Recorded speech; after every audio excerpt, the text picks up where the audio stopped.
by process of elimination, I suppose. Our social media website will be called 3Zs. So what is a post called? A Z? Yeah? We're going to Z things?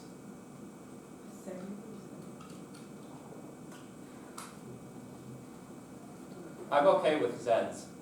Alright. Yeah. Alright. We will send Zs and annoy any Americans who are listening. You say Z wrong, Americans. Also, sir, Yeah? side tangent, the guy who originally made Twitter, named a new Twitter called Blue Sky. Oh yeah? Invite only, actually. Oh. Well, there you go. Man, I hate it when you like launch something in this and it doesn't actually launch. So annoying. I hate it when you have to launch it twice. Yeah. I hate cloud services. Just in general. I know I'm like teaching you how to make a cloud service, but I also hate cloud services, you know?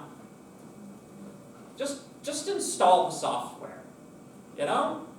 But sir, Google Stadia was so good. Yep, no. It was too good for this world, that's why it's no longer. So, let's open up our folder, htdocs in XAMPP. Alright, make ourselves a new folder, call it ZZZ. Hopefully it doesn't put people to sleep. So, let's open her up. Localhost apps port 1080 /ZZZ. Nothing contained. But of course, because we have not added anything to it. So,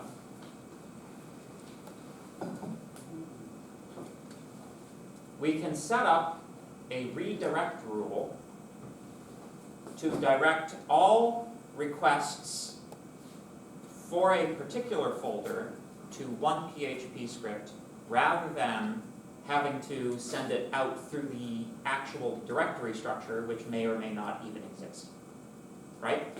This is the purpose of the htaccess file. So,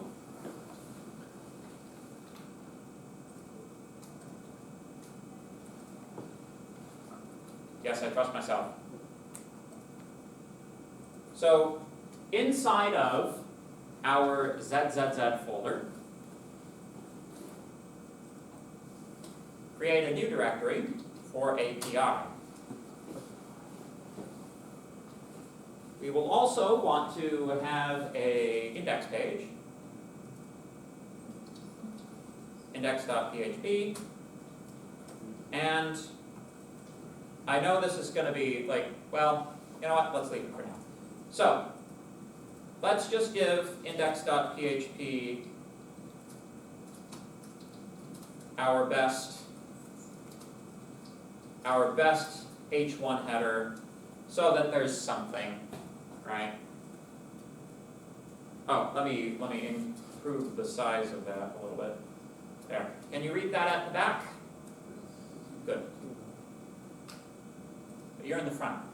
Oh, that's fair. Yeah, us old guys, eh? So, now, question? Should it be index.html? So, as a matter of fact, an Apache server will open up either index.html or index.php as the default thing to open when you load the directory.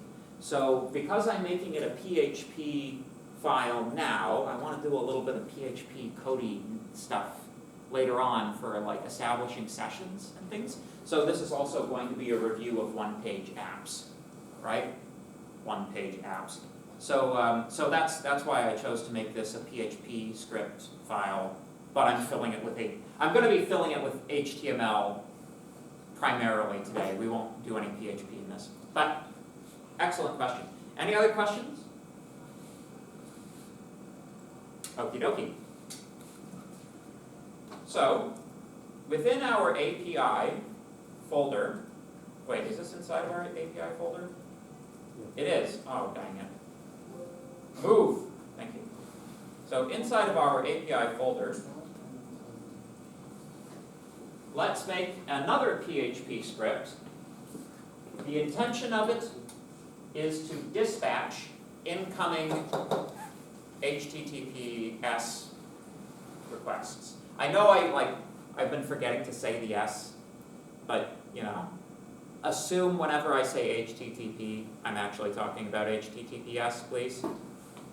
There's really no reason not to use the non-best. Yeah, there's literally no reason not to use HTTPS. So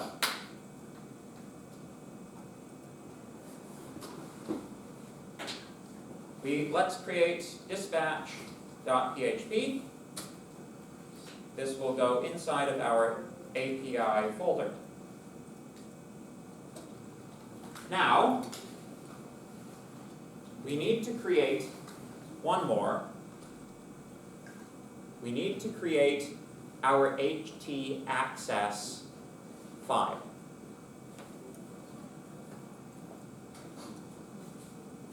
The htaccess file, again, redirects any incoming request packet to the folder it's in or any subfolders to a specific PHP script depending on rewrite rules. You can actually set multiple rewrite rules to, you know, route things based on different conditions, but that's somewhat beyond the scope of the course. We are content at the moment to redirect everything to one central dispatcher. All right? So, we create a new file, .htaccess. That also should go in the API folder. Now, the dot is very important. Where are my Linux users at? What does the dot in front of a file name mean? The hidden files and folders. Precisely. htaccess in a Linux environment is a hidden file or folder. Apache is a Linux environment, right? Where are my Git users at? GitHub, anybody? All right. You know what a git ignore is? Yeah. Same idea, right? So, first of all, I'm ashamed of all of you. More of you should be using Git. Second of all, because it's literally the only functional and feasible way to manage coding projects, right? If you're emailing code, stop it, slap yourself in the face, get a GitHub account, and then send code properly. Never do, anyway. Worse. Worse.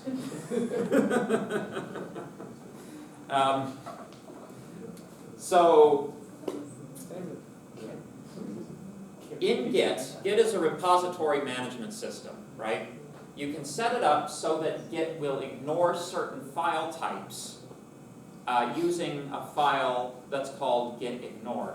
If you place it in a particular directory, it will ignore all of the specified file types in that and all subdirectories. It's the same idea here with htaccess, except it's redirecting incoming packets. So, I need to look it up. I need to look up what the actual contents of the file should be. I think it's rewrite rule on, or rewrite engine on. There we go. This is the contents of the file.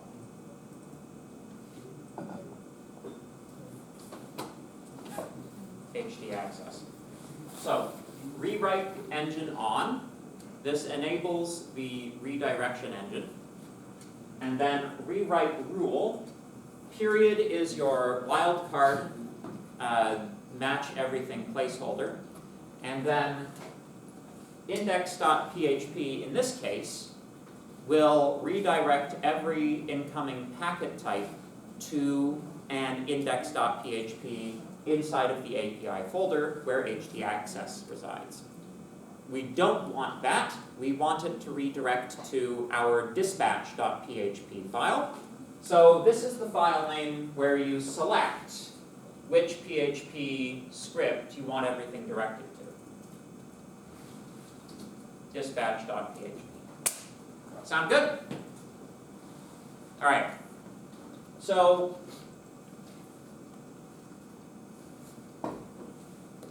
this API folder is not really intended to be rendered as a website, right? All of the PHP scripts that we're going to put in here are essentially responding to AJAX queries to give content or receive content that will be embedded directly. So, normally if you manage to find that, like an API folder or something similar, sort of live on the internet, it'll be a web page explaining how to use the API, right? We're just gonna not do that for the time being. We're gonna focus on our example at hand. So, there we go. Just to prove that this works, let me have our dispatch script quickly echo something. Echo. This is the operator. Which number are you trying to reach?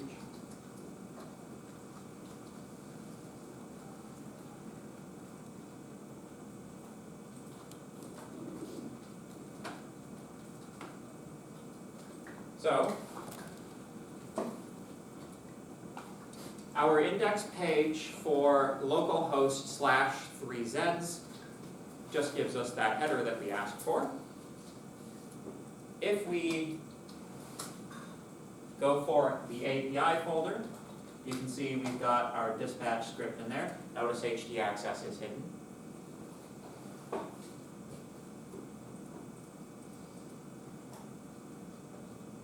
And if we provide some arguments,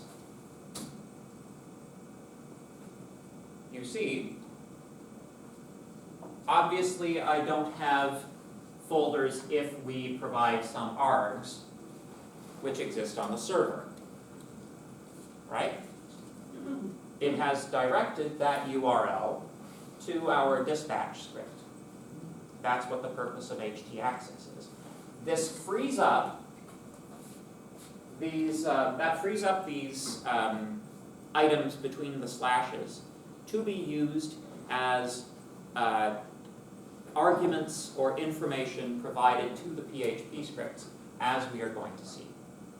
Oh, so it's like a 404 page. Like a 404? What do you mean? Like if you go to Wikipedia or whatever, and type in something that isn't there, it will be like 404.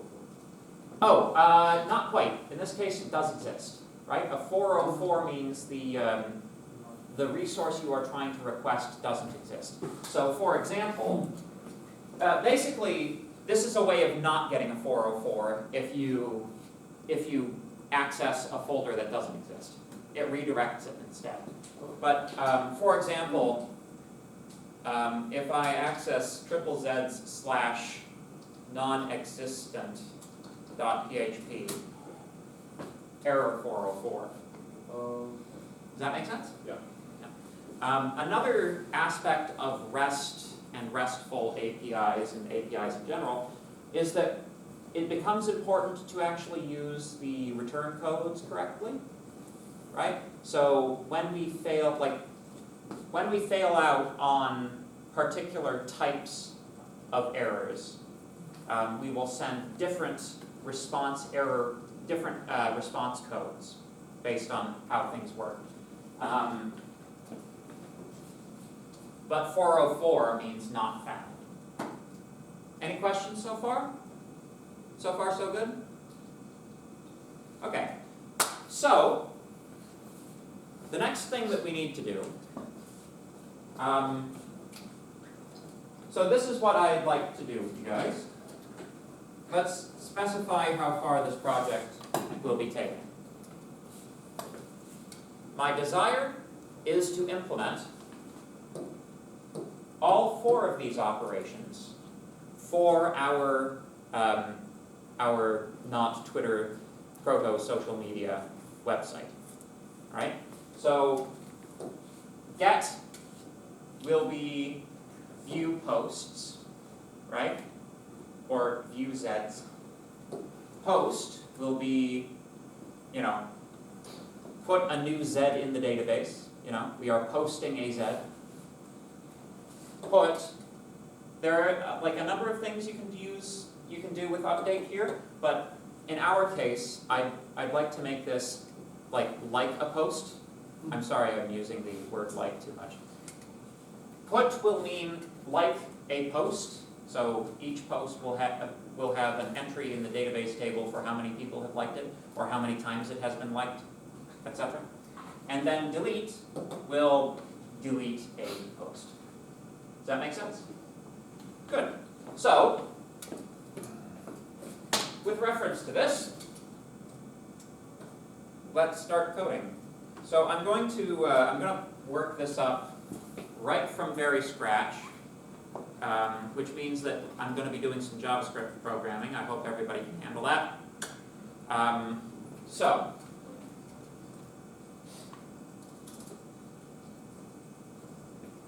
first, we need the ability to post a Z. So,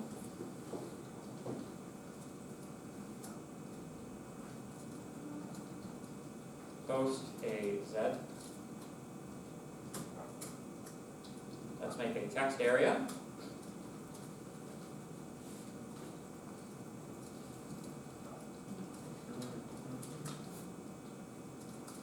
And text area.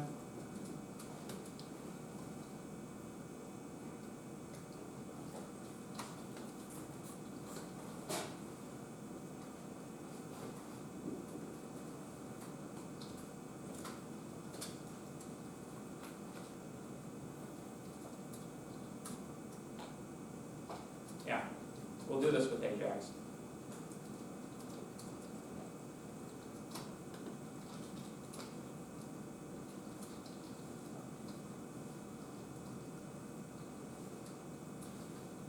There we go. And we'll need us a post button.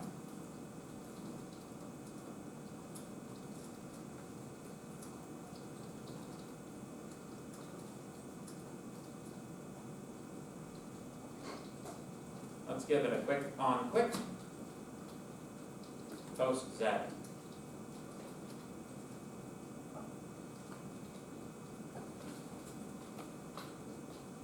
So far so good? Now, I'm going to do the lazy thing and just put the script in at the bottom.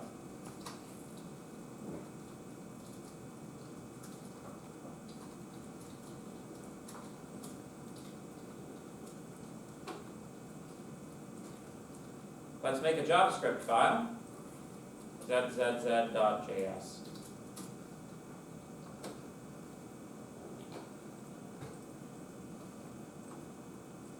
So, let me side by side these.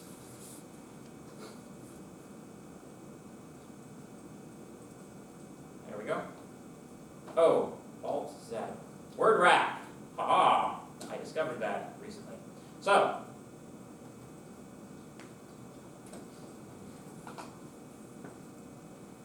we wish to create a post Z request.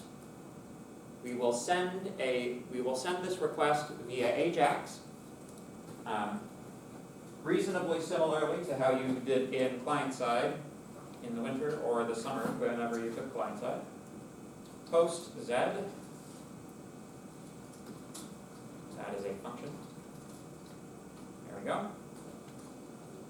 So, first thing we need to do is gather the contents of the thing we are going to post.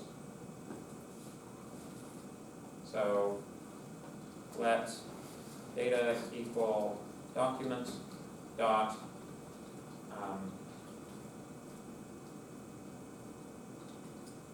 query selector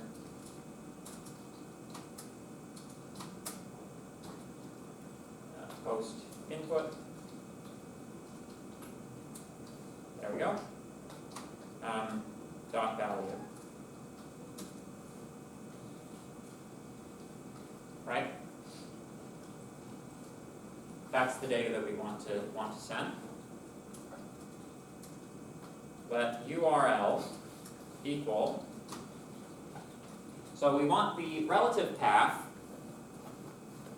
to our API. So API slash posts.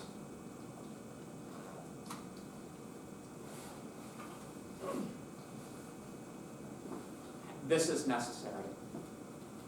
It can't just be the folder.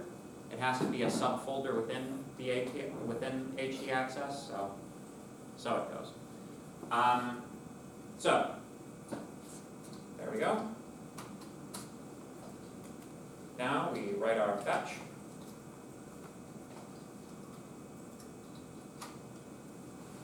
Fetch URL.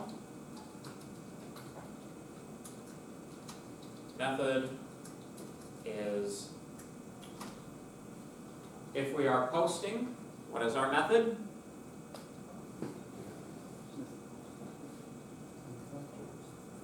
That post, Post, yes. So, method is post. And body will be our data.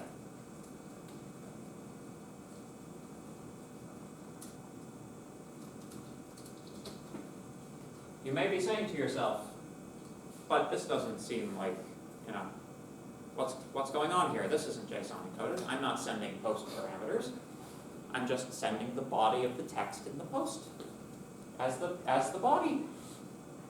We shall figure out, there's a way to deal with this. We will deal with this on the server side.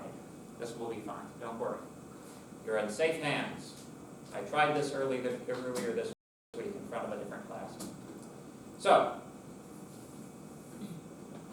since this is an insert command, do we have any expected return result from the database other than success or failure? We do not, right? So, basically, there's no data to be taken up and reintegrated into the web page at this point. So let's just take whatever response we're given as text and echo that to or echo it. Let's print it to console, whatever this script returns. So response gets response.text. Then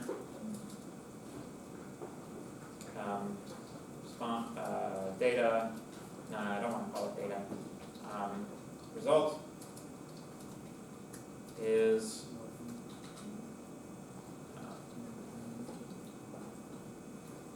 how does it go again? It's something like function.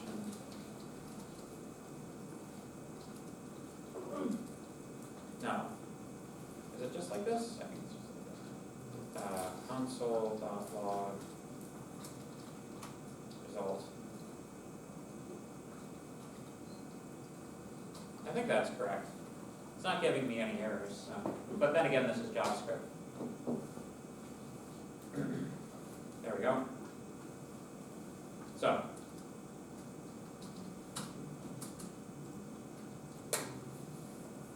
now, jumping back to our web page,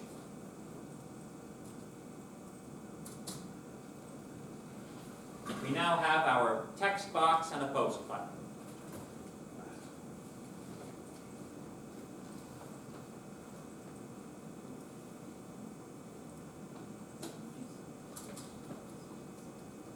It is a fine day for jumping up and down like an idiot. Post. So, we can see it is a fine day for jumping up and down like an idiot, has been sent in our Ajax packet. Request contains, so the payload, the request payload contains, it is a fine day for jumping up and down like an idiot. Our response is the response from our dispatch.php. We haven't done anything with it yet, so it's still giving the same output that it was before, but there's our response. Ha-ha! So far so good? Good. So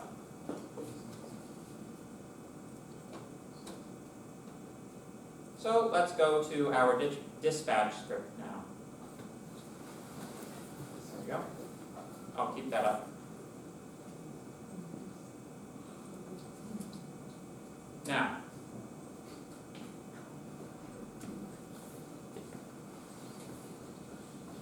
we wish to do different things depending on the method type of the packet.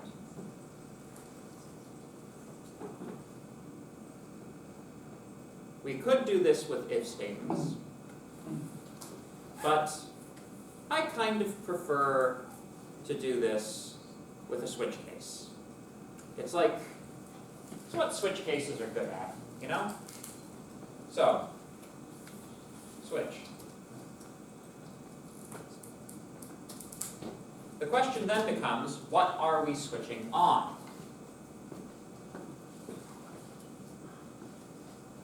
The method type can be read in your PHP script from the server superglobal.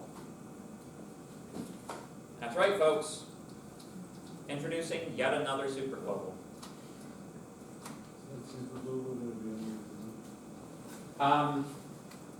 You should know what it is and what information it contains that's useful, but again, you won't be required to code anything.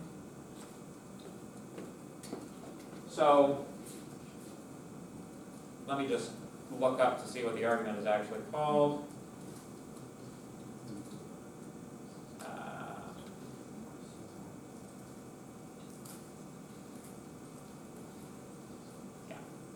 Request method, all caps.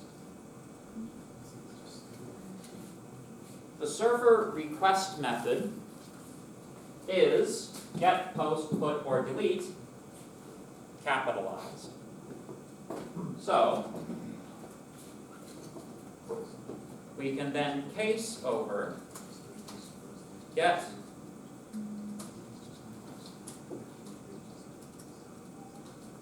post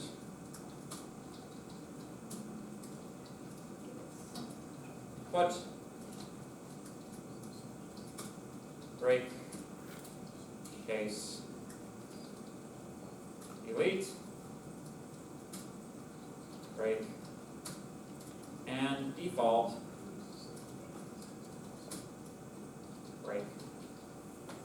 So each one of these will eventually be filled with the actual operation that we're trying to perform on the database. But for now, let's just put something in as a placeholder. Echo under construction.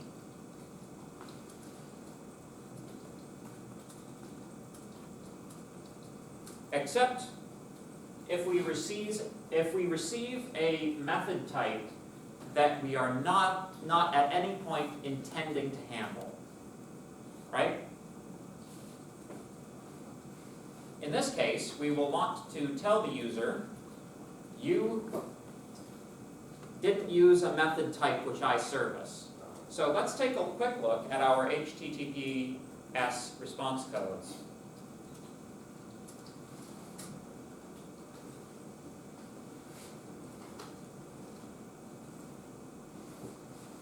So, we will want to look in client error responses. So what do we got? 400 is bad request. The server cannot or will not process the request due to something that it perceived being client error. So 400, just straight 400 is a pretty good candidate. But let's go through some of the other ones. 401 is unauthorized. 402, payment required. 403 is forbidden. You do not have the access rights for this content. 404 is not found. You are trying to access something that doesn't exist. 405 is method not allowed. The request method is known by the server, but is not supported by the target resource. For an example, an API may not allow calling delete to remove a resource. That's the one we want! We want to send a 405 error code, a response code. So, HTTP response code 405. That's how it happens, folks. That's how you get those codes. This line. This function places this error code into the packet header. Make sense? Good, good, good. Okay, so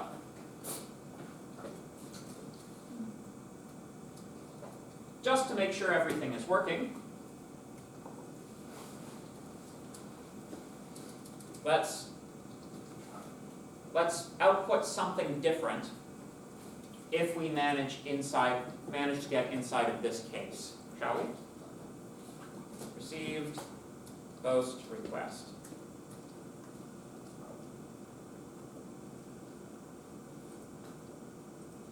Now, if we click post,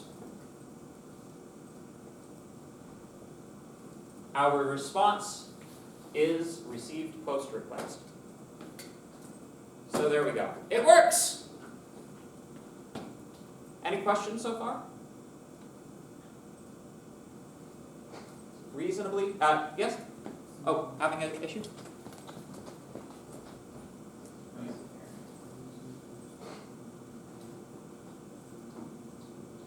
Did you set up HT access? Yeah. Here, I'll show you this. So you need to make a file inside of the API folder, call it .htaccess, and then I'll put the contents up on the screen for you. If you do, because what it's doing is it's not redirecting your requests.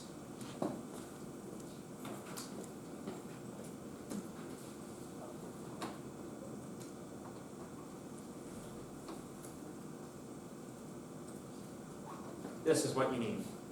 Put that in the API folder. Okay?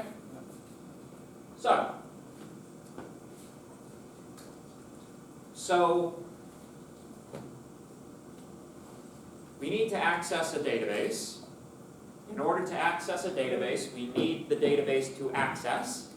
So let's create a table. In XAMPP, pull up your phpMyAdmin. In this case, let's just make a whole new database. Well, you can do this on XAMPP, but you can't do this on CS Unix because you don't have the privileges. If you want to do a CS Unix version of this, if you want to like play with it live or something like that, just make the table and access your regular database. Don't. Anyway, I'm making a new database though. Call it Triple Z. Whoa. And Latin Swedish sounds like a correct language, I guess. So, database table, we will need a table for our Zs. This table should have a few different columns. Anybody want to propose columns for our table. What do we need to keep track of? Say again? Post ID. So you mean like, just a primary key? Yeah, yep, I completely agree. We need an identification number for which post this is. Anything else? Say again? How do you make a new database? Oh, you click new here, give it a name. Yes? Content of the post? Content of the post, yeah, can't have a post without the content of the post. What else do we need? Amount of likes? Amount of likes and, is that what you're gonna say? Yep, and I'm going to leave sorry? Comments? Let's leave comments alone for now. We can put in a comment system at the end if we have time.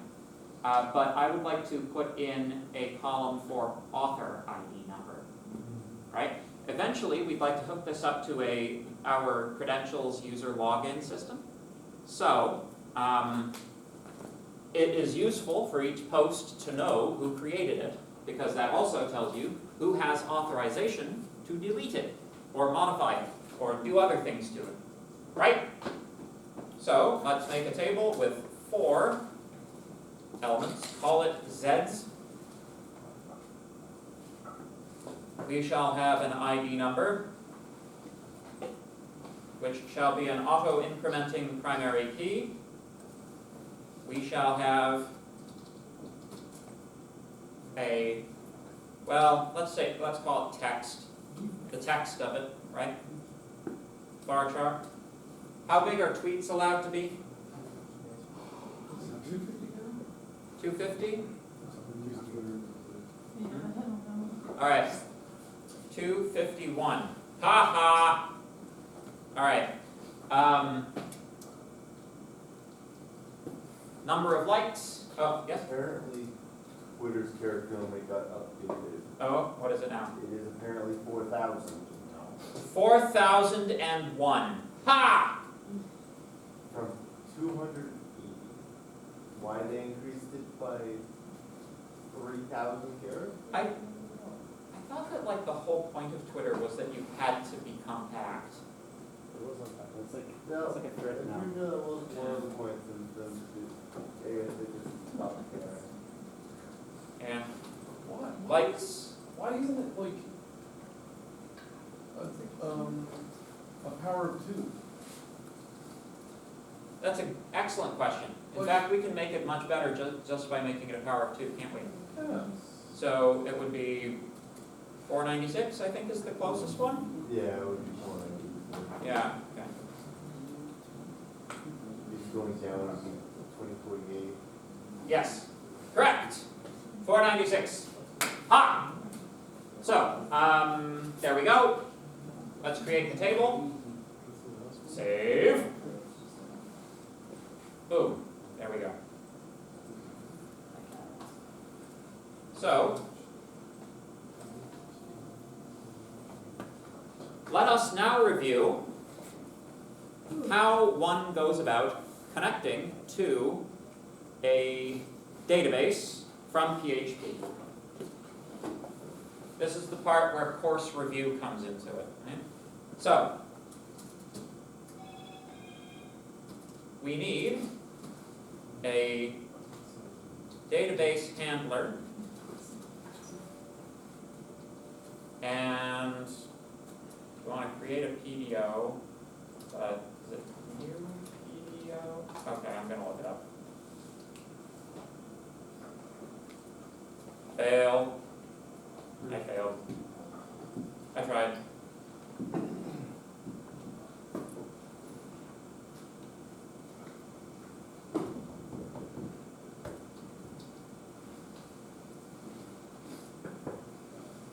There we go. It is new. So. Yeah. Yeah. Initialization connecting code. There we go. So, remember that the database name we selected in this case was triple Z. Z. And also recall that on XAMPP, your default username is, what is it? Root? It is root. Yes. What is your default password? Empty. Very good.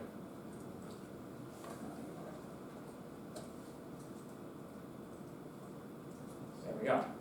Oh, sorry, I just need to check. You're posting this after class, right? Oh, most certainly, yes.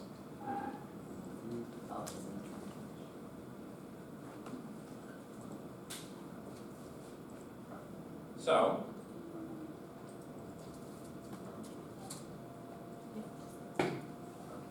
now, we need to formulate our SQL query.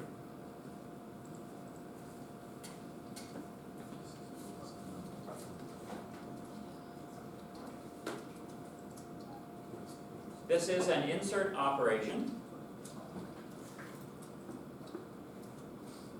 The table name is Zeds. At the moment,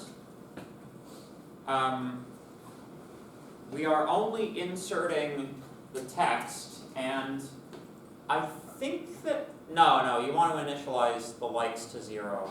Otherwise, I think it'll be null by default. So, yeah, we will want to initialize the number of likes, and we will want to pass along the text which has been passed through the AJAX request. So that text and likes are being initialized with values question mark and 0.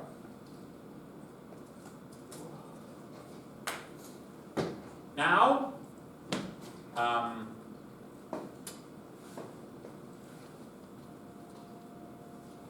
yes? How come likes isn't, blue? Why is it orange?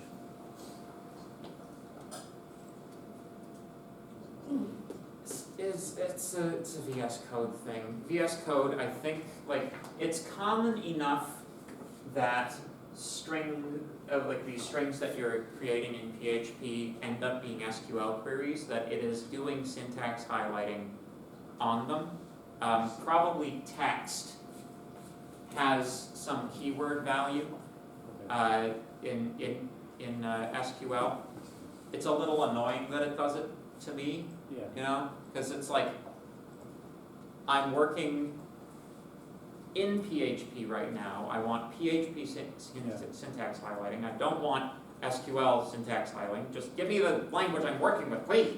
But anyway, so yes, that's the reason that likes is not, right? So, next, not unlike certain former presidents of certain countries to the south of this country, we have to prepare a statement. Because he's been in court. So, statement is equal to database handle, prepare our query. We cannot go any further than this without figuring out how to extract the content of the thing that we want to post. Right? So, it's a little bit unusual, right? In this case, we are not receiving the text through a post parameter. The body of the packet itself is what we want to store. So, how do you get the body of a post parameter without going through the post superglobal, right?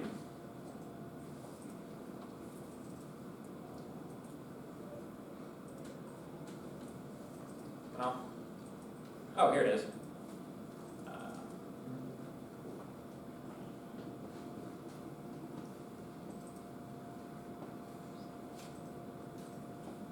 there is a special file maintained, php://input. That file contains the payload for the incoming packet.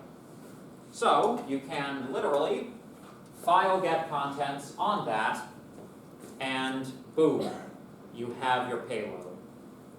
Very simple.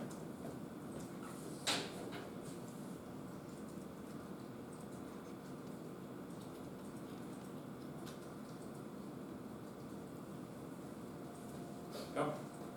There we go. So,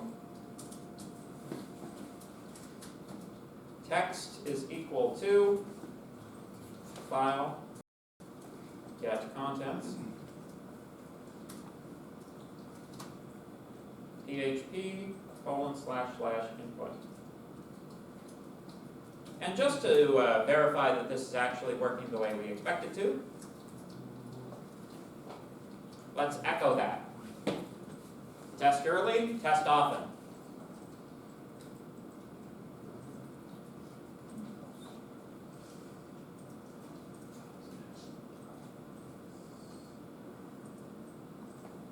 There we go. So, the contents of our request: it is a fine day for jumping up and down like an idiot. The contents of our response: it is a fine day for jumping up and down like an idiot. There we go. So, what's one thing that we should definitely do though? Given that this is text that will eventually appear directly displayed inside of a web page, we should filter it. Yes. Do you know which function to use? Because it's not filter input. Not forget it, but it's like for a variable, right? Or, Yeah, it's for a variable. yeah, forget it. Filter and all that. Yep. Filter var. Filter var. Filter var works pretty much the same way as filter input does, except it applies itself to a variable rather than input from one of the superglobals. So, throw our text in there. Perform filter sanitize special chars, semicolon. There we go. And reassign that there.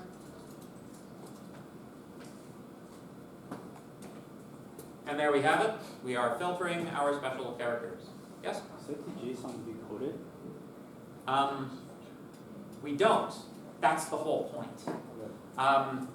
So, because we are not JSON encoding on the client side, we do not need to JSON encode on the receiving side, or decode on the receiving side either, right? We skipped that step. The packet literally just contains a string. Make sense? Yeah, perfect, thank you. Good. Yeah. Any other questions? These are really good questions so far. Is this making sense? No? What in particular is posing a conceptual Oh, difficulty? I just gotta go over the other stuff or something. Okay. Do that. So it would help. We're not actually quite finished with the data with the database access. So it would help if we finished it. Once we have, so on this line we are creating our SQL query, obviously. This question mark will be replaced when we execute the statement with arguments passed to the execute method. This line prepares this query for execution and creates an object as a result. That object will, that's what we are executing, and that's also where our return results will be stored if we have any. So, statement, arrow execute.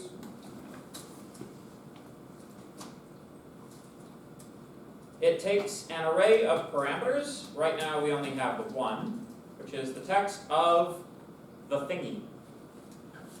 If you do it this way, the execute method will filter for SQL injection attacks from anything passed in. If you splice the text in on this line, like if you replace this guy with text, this becomes vulnerable to SQL injection attacks, right? Because it's being added in without being checked first. Now, in theory, we might be getting away with it because we are filtering for XSS attacks, and maybe like the character set that performs the SQL injection is, overlaps with the characters that are being filtered here. Perhaps, perhaps not. More layers of security are always better than fewer. So never assume that any particular layer of security is sufficient to catch everything, right? So, I'm pretty sure that it says on assignment 4 that if you don't use this method, you fail. So, use this method. Yeah, like you'll get an actual 0 on the assignment if you use any method other than the PDO. So, yes. It's yeah, well, Then again, the SQL injection attack is the most frequent and costly of all of the internet attacks. So, a 0 now versus losing your company all kinds of money in the future, right? So, anyway. Assignments that do not use the required PDO format will be grade 0. Yes. The return result of the execute method is a Boolean true-false indicating whether or not the database operation succeeded. So, on success, we will want to send a particular response code. On failure, we will want to send some other form of response code. So let's take a look at our response codes again.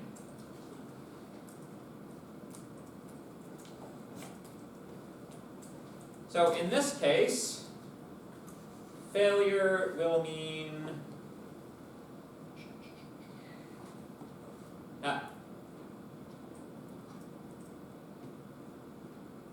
error 416 is I'm a teapot. Yes? So the arrow when you access the statement, that's method, right? Yeah, this is what PHP uses instead of dot syntax. Okay. And it's basically when it executes the text, is it putting it in the database? It's doing one thing, all right? It's doing two things, all right? The first thing it's doing, taking the contents here. Oh, I need to actually put the, whoopsie! All right, there we go. So what it does is it scans the query that it was sent for question marks, and it inserts these parameters here positionally for all of the question marks that you have, right? So it replaces all of the question marks according to the order given in this array, Okay. right? You can also specify it with tag names, but whatever. So that statement right now is not inserting anything into the query, right? The query. Well, the query, yes, it will be. Okay. When you call execute, text will be inserted Okay. here. Okay. Then that new query is fired off to the SQL database. It waits for the response, grabs the response, and then it gives you a success or failure. Okay. Does that make sense? It makes sense. I'm just confused on how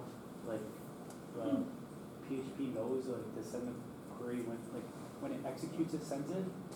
Yeah. Okay. Well, that's what execute means. Okay. Yeah. I was wondering because you said it returns a boolean, so I was like, Yeah. how's it? I don't know. My head.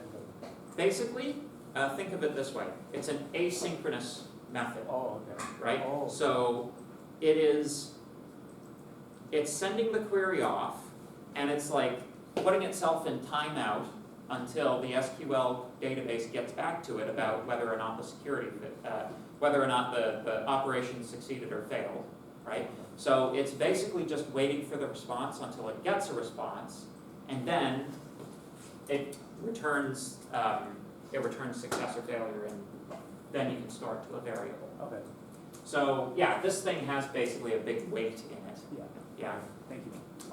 awesome. Question? Is there like a good visual representation of this flow somewhere? Because I feel like it would make more sense if I could type it out. I can put it all on the board. So.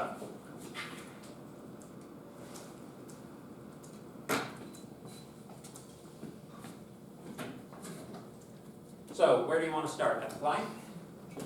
Just like, I'm better with visual than, yeah, so if I Okay. could see it, I would wrap my head around it better. So. We have client.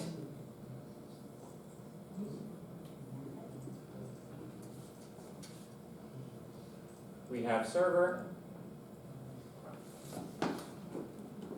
We have database. Right? So, client sends initial HTTP request packet to server.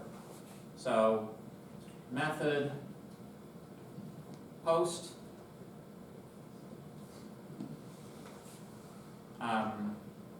payload z text, right? The server receives, executes dispatch.php, right? Dispatch.php calls a couple of things. When it calls new PDO, it is sending a login request to the database, right? The database then responds with, are you authorized, right? And in this case, if this comes back as a false, it trips an exception, which is why it's wrapped in a try catch, right? So, but let's assume that we got authorized, because otherwise everything craps out. Next thing that we do is we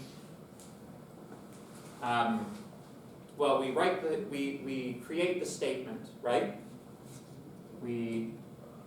That's the query. Yep, that's the line with the query. We write the query, right?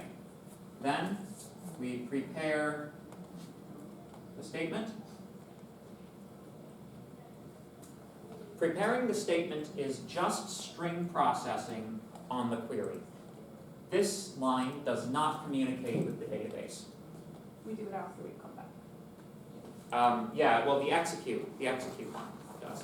So then we execute statement. This one actually sends the query to the database. You know, the database looks up the table, performs the query, etc., because it's been authorized to do so. Whatever the response to that is, it sends two things. It sends a true or false success or failure, but it also sends the database output, and those are two different things, right? On true, it also sends output. This is most useful in the case of a select query, right? If it's a select query, then you get like 3 rows out of the database or something, right? That also gets encoded and sent out, right? So, executes return value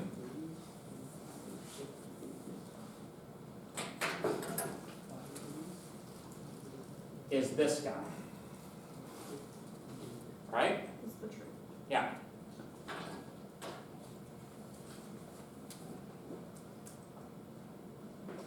Stored in statement object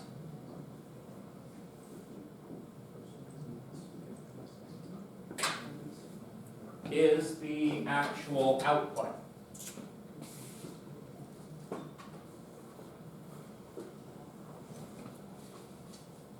Does that make sense? Yes. Because Take a photo so I can like look at it later too, but it definitely helps like make it a little easier to follow. yeah, I have one statement left, right? Because then you have to fetch it. The final stage is fetching. That's in Jones. Nope, this is the fetch statements in PHP. So fetch retrieves from statement object. And like returns it as a regular variable that you can work with. So fetching is the final step. You have to get the data out. Okay. So it is then stored here, and then fetching it retrieves it from here, and then you can use it as a variable. It's a little clearer. Yeah. Well, when we put it all together, that'll work. If you wanna take a picture. Yeah. And then I can. And then, you might send back like a 200, which is everything is fine. Make sense? Helps. Okay, so I hope that anybody else, oh, you're still taking pictures? I'm also video recording this, so yeah, it'll go up on the YouTube channel. Assuming I am recording. I am recording, aren't I? Yes, I am. Okay, good.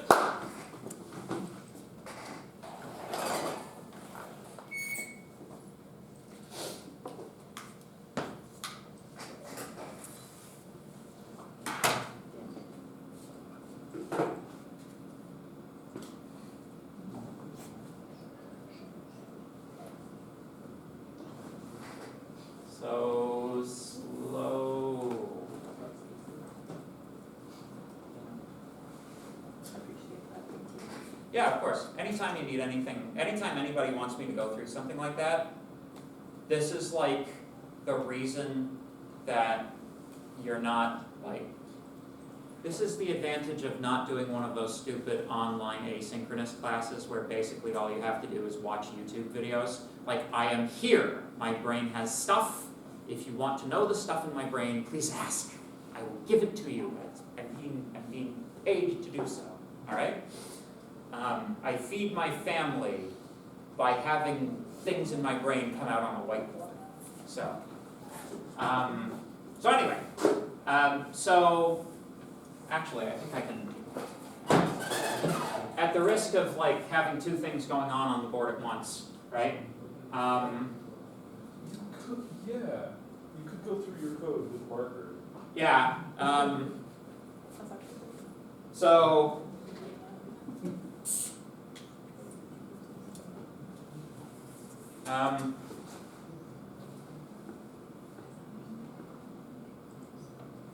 so, there, I'm gonna put it here. So that bit at the top, that's the establishing the connection, right? The new PDO object. This line here is writing the query, right? Query, insert into Zs, like tables, etc. That is the SQL query, right? That is what is getting sent to the database. Statement, database handle, prepare query, right? Here we are preparing the statement.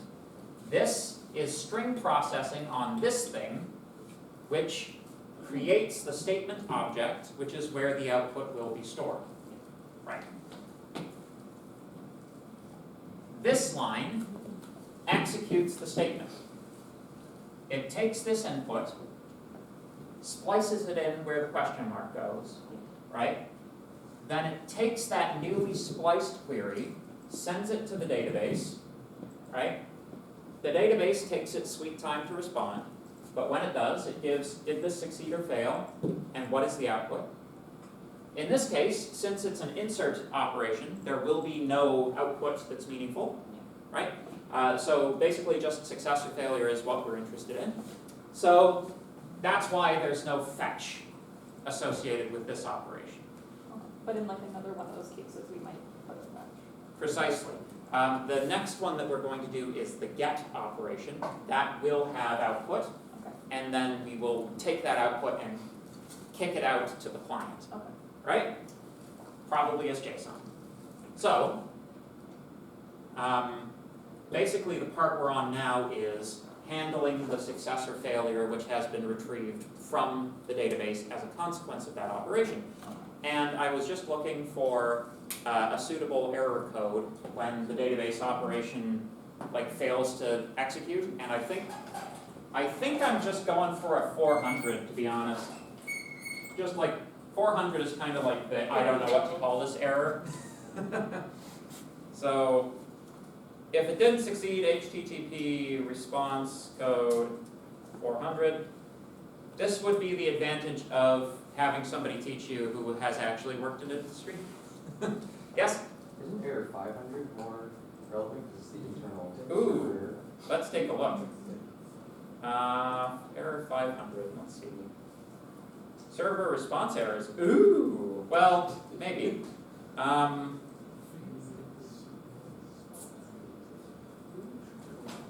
Yeah.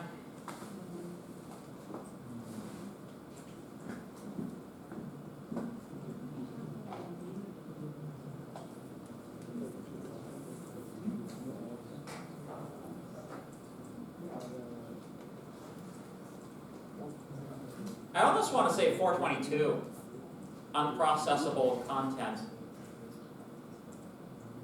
Which one has the funniest thing? I'm a teapot. Yeah, no. Yeah, okay, let's do it. 418, I'm a teapot.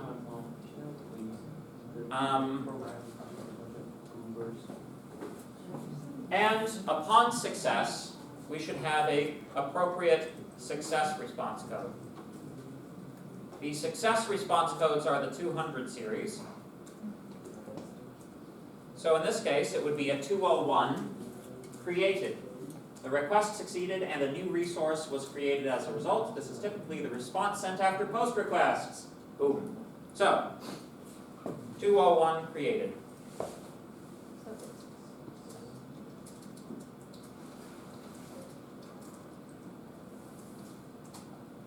Now you'll notice here, we're not actually echoing anything. Up to now, we've kind of been kludging our way through server-side programming by sending, you know, this operation succeeded strings. It's like, we have codes for this, use the code. The code means this operation succeeded. You don't have to echo this operation succeeded and then like junk up your client with all kinds of payload that it never wanted in the first place, taking up all kinds of internet traffic, you know. Keep your packets small, please. Small, nibble-sized packets. So, does that make sense? I'll leave a response code for resource created. Response code for I'm a teapot. There we go. So, in theory, this is everything we need for our host. So, let's save this up, jump back to our client, and see if we can post something. Oh, what did we get? Let me blow it up.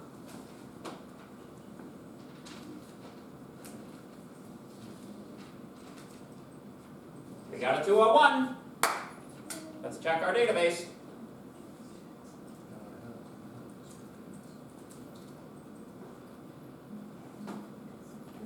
It is a fine day for jumping up and down like an idiot. All right. So we have successfully created a post request API access request access thing, processing, etc. So now let's see if we can produce a get operation. I'm not sure that we'll do all of the HTML code and JavaScript code for display. We can at least get the packets running. All right? I'm cognizant of the fact that class will be ending soon. So let's take a look at our HTML page, shall we?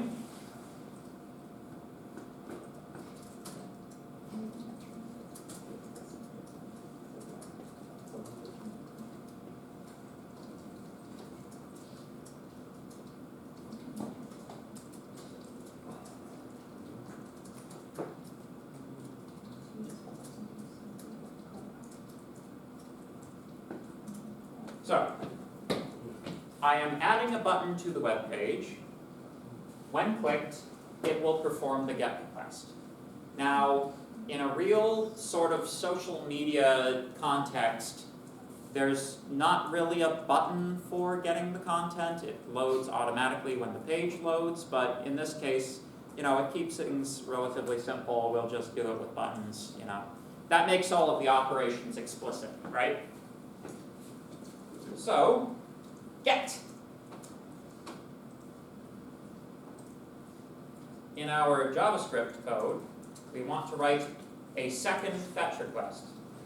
Function get z, there we go. Let data equal, we don't need data.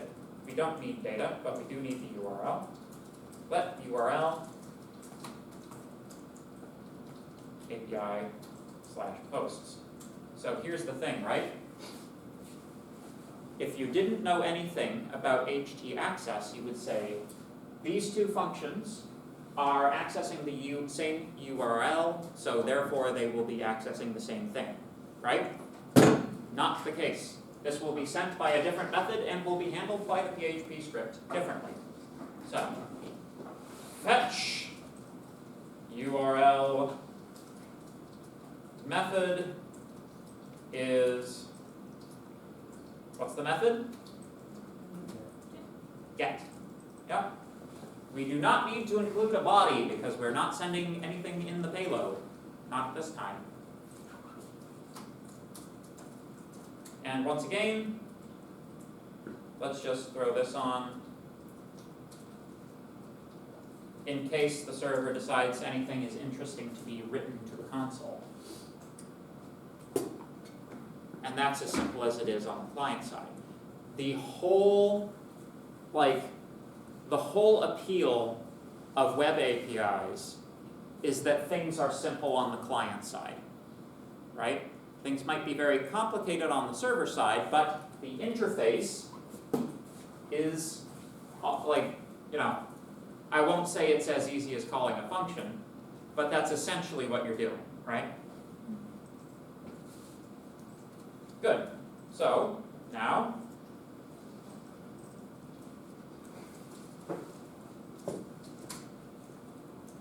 we want to fill out our GET request.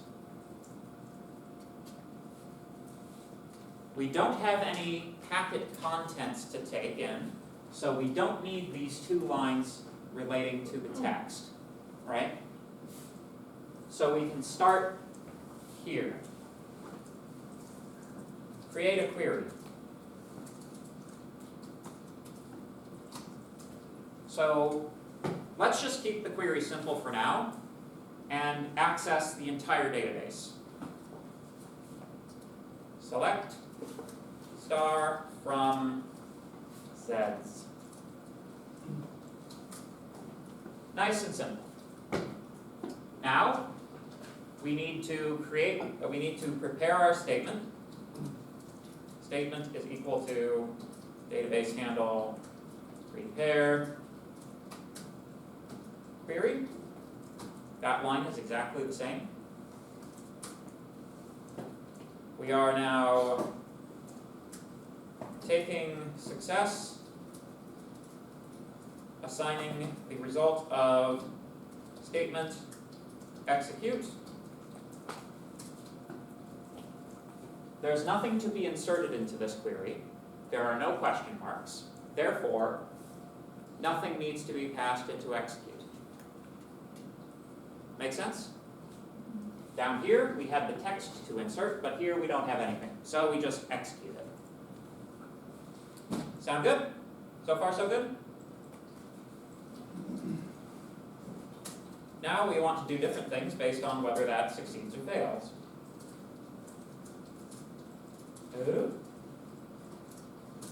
If it fails, you know,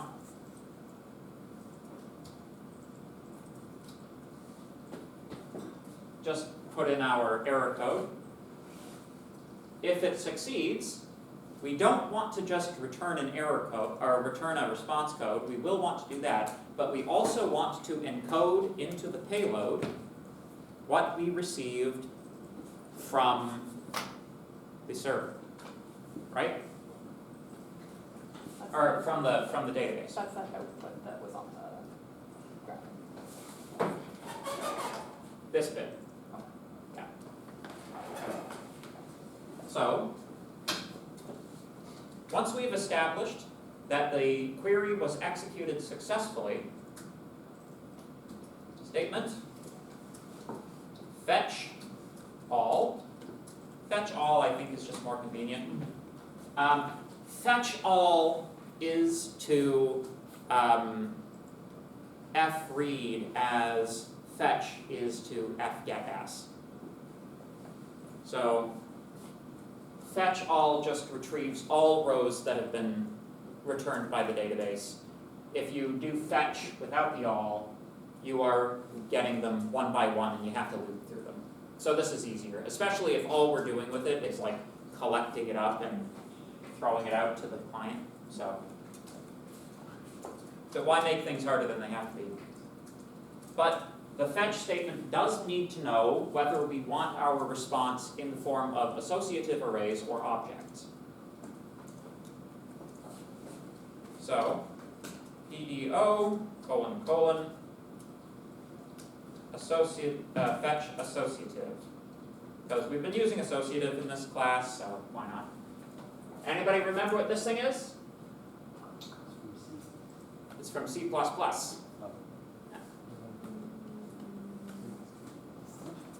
It's the scope resolution operator. Fetch associative is an enum or some other constant which is stored inside of the PDO object namespace.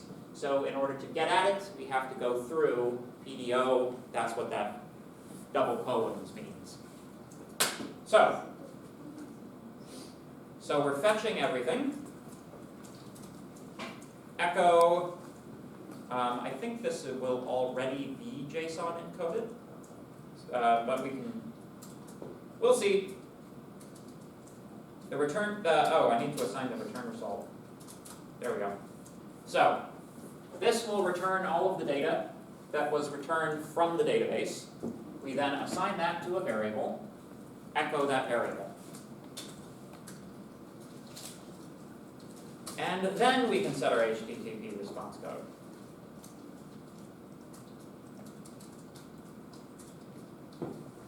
And in this case, probably 201 is incorrect. Let's take a look.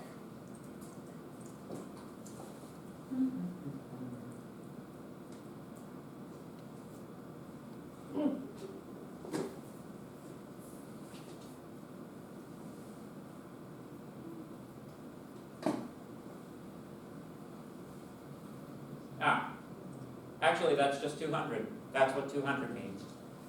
So 200 is actually the default. You don't have to specify it, but, you know. There we go.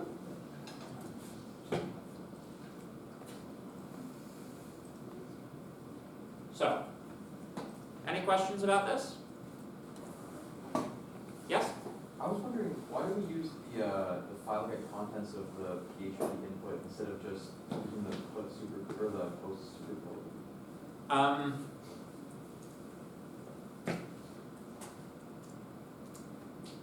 It wasn't stored as a key value pair. It's just the raw payload. Okay. Yeah.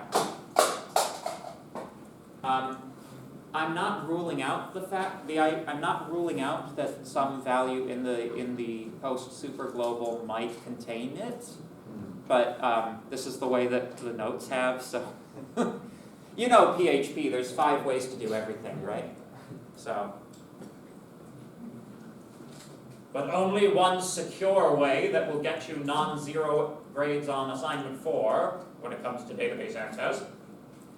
So, there we go. Let's test her out. So now we have a get button. Clicking get. Get. Oh, I've got an error. Untaught reference get sets does not, what?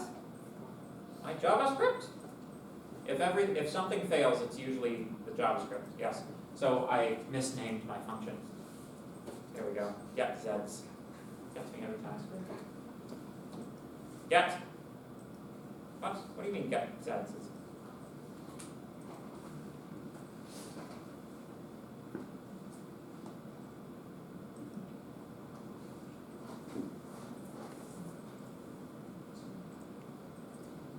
Alright.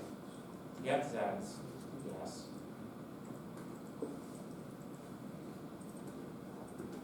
Get zeds. Yes. Why is that? Why are you not working? Oh man.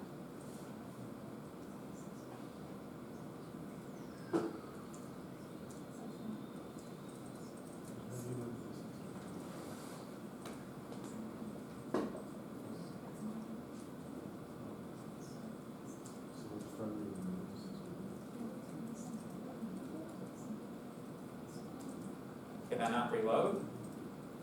Reload. JSON. Get. Ah! There we go. Hooray. Okay, so it does want to be JSON encoded. Good board. Alright. I'll JSON encode it for you if you really want me to. JSON encode. Oh yeah. There we go.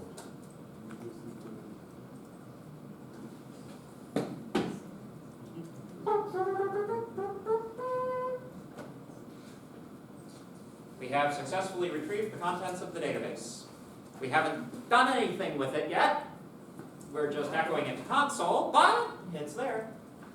And if I want to say something like, it is 2:49 and class is dismissed, I post that, and then I get, you can see, class is dismissed is also retrieved, as well as, like, we're fetching the entire database contents. Right? Make sense?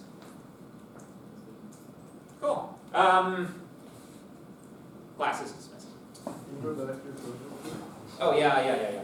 I will also be posting this code, so. Which file do you want? No, I'm good. That's all I'm Okay. good. There's no previous code.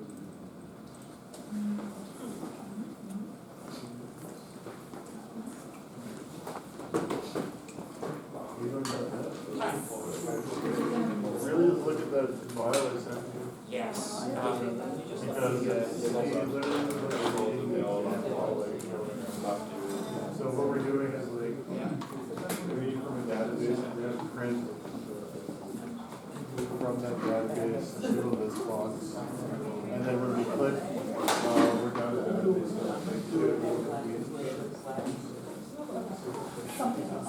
Get it over here, for the console. It's gonna be the console that's part of the database. The database stuff, so we're reading from the database, we're just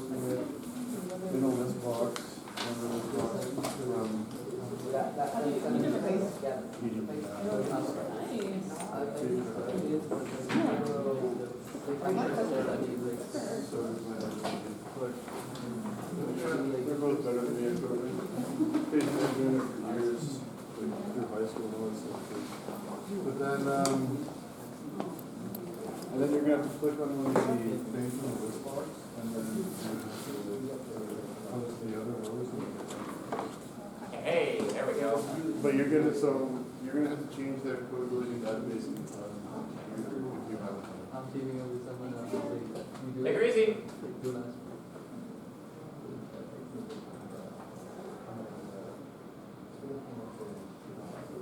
I got wise. Oh, yeah. Saving my database file this time. Teaming up, team up with. Wow. 1,550 Yeah, that's it. lights. Take care of it. I think it's just the database file. I'll put it. It seems large. Yeah, 3,000 or something. probably got other stuff. But it's gonna be clear. It's gonna be like clear. It's not gonna be like a map. Bro, wow, that. Like the medium level is 60, but this. I believe we did It's sessions, like, we're doing like, I'm watching. because I somehow missed it because I was sick. May. Yeah. Because I think it was last week that I was so tired I actually fell asleep in the class. And the only reason I woke up was the next class of engineering, the teacher noticed that it was. I cannot seem to find the And I didn't tell you guys the issue. Well, There was a video from I wanted to ask you, like, oh yeah, absolutely. I yeah,